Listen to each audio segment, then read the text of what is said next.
Good, hello, welcome to the complete time-lapse for that dumb, silly Doctor Strange cartoon I did recently.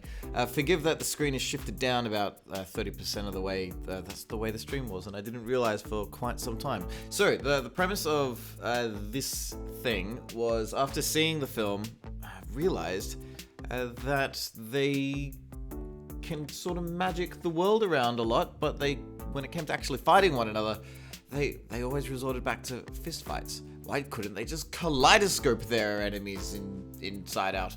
That would make things a lot easier. So, draw it. And muck around with some effects along the way. So one of the things I'm putting together at the moment is, of course, the spell hologram things that they do, neatly decorated with the names of people who are contributing to the stream viewership at the time.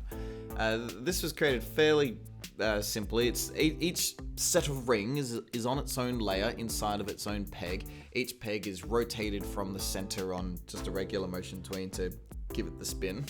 Then goes through on the composite network through a series of 3 glows, each one with slightly different settings. One is a great big washed out deep orange. One is what is the other one? Just more of a tighter, brighter orange, and then one that is a very crisp, fine white. The main focus of something like this, because it's only relevant for a very short amount of time, is I only really wanted to make an animated parody if I could do it within a day or two.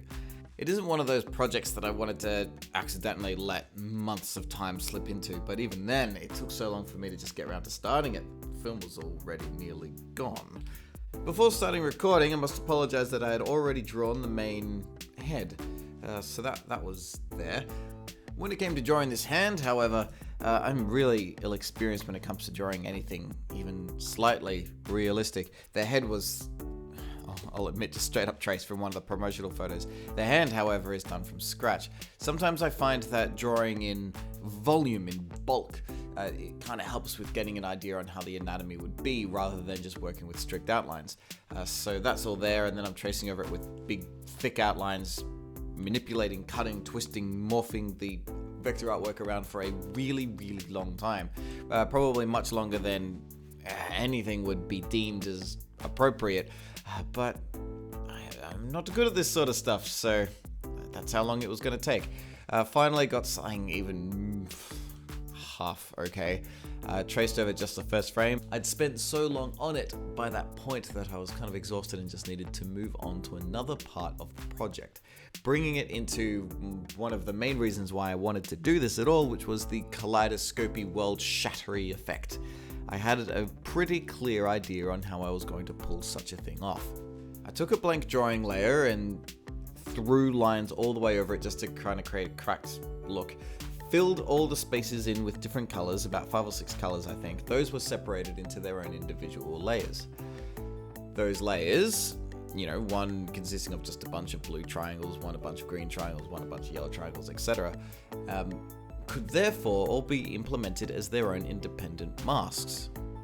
After becoming their own independent masks, was able to shift the character's head around independently inside each mask. Therefore, things moving underneath it would create that stained glass look. Now, I'd also attempted to try and have any sort of animation inside the realistic face. It proved extremely time-consuming and not very good. Solution: leave Doctor Strange's face completely still and hope that sort of adds to the joke. Meanwhile, make the villain just as cartoony as possible so it just doesn't matter. So that's what I did. Sketching up its regular pose, just standing there. Emphasis on big cracked eyes and a frowny face. But then, because this character will have the most movement out of anything by far. He moves his arm around, he steps around from side to side, he has different expressions. If I went for a 6-tone photo influenced thing, that'd take forever. I would not be able to have pulled this off in a couple of days. So the rough animation here was a relatively straightforward process. Punching together 2 keyframes, and then I think it was about 2 or 3 in-betweens that were assisted by a bit of peg movement. The frame-by-frame happens, but because it's all within a peg and that motion tweens itself, it adds just a little bit more poppy, snappy life to it. The in-betweens were also fairly straightforward, with the one in the dead center being a smear frame of sorts. A blue color card was inserted into the background to allow for paint bucketing whites to be shown all the more clearly. Elements were separated into 3 distinctive layers: the body, the shaky fist arm, and the head. The shaky fist arm, when it was up in its raised position, threw in a curved deformer going down the arm and then keyframed its animation wiggling back and forth. Just the white pupils from the character and send them through their own independent glow, giving the eyes just a little bit more of a punchy look from a distance. It was now time to implement the glass shatter effect properly. It started normal, and then each of the masks could be animated independently. So it sort of shifts and shatters and breaks the character around.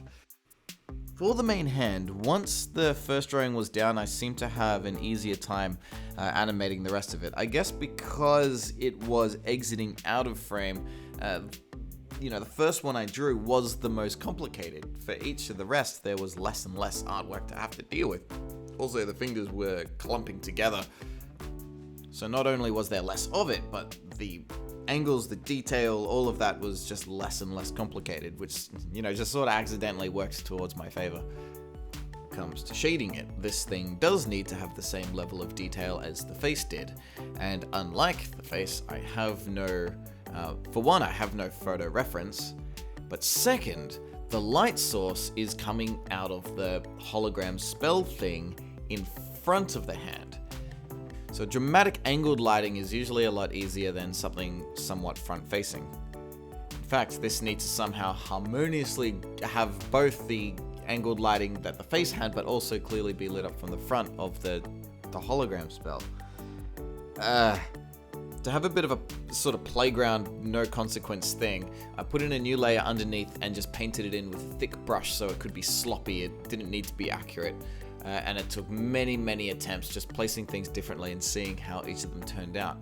Eventually, I gave up completely, and I got Nick in, who was sitting behind me at the time, watching me pull my hair out, and he took a crack at it himself with much more successful results.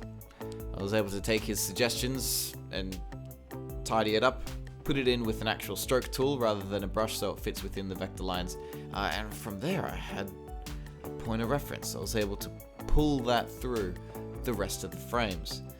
Also, it needed to have an effect that was integrated with the hologram itself, like the head. I'd already created an effect that did this.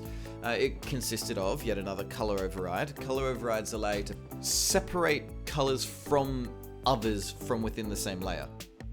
Effectively, it creates a new layer with only the colors that you've selected.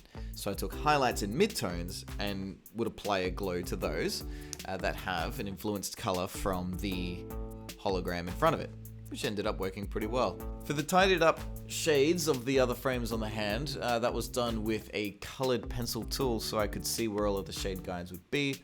I paint it all in with the paint bucket tool, and then when you're done, you can use the red arrow, the select by color selection, like you select the selection tool, and then inside tool properties there's the red arrow, and you switch that on and it selects everything with that particular palette ID.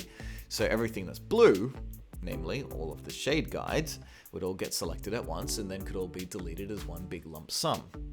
Saves a lot of time and has probably always been my favorite method of shading within this program. For a method like this, I also find that the smoothest way of keeping things intact, rather than drawing a whole frame and then moving on to the next, is to focus on single strokes at a time. Draw that one line, next frame, one line, next frame, one line.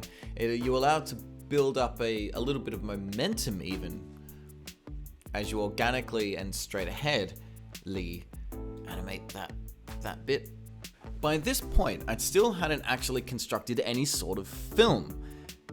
I just made a whole bunch of assets that sat there.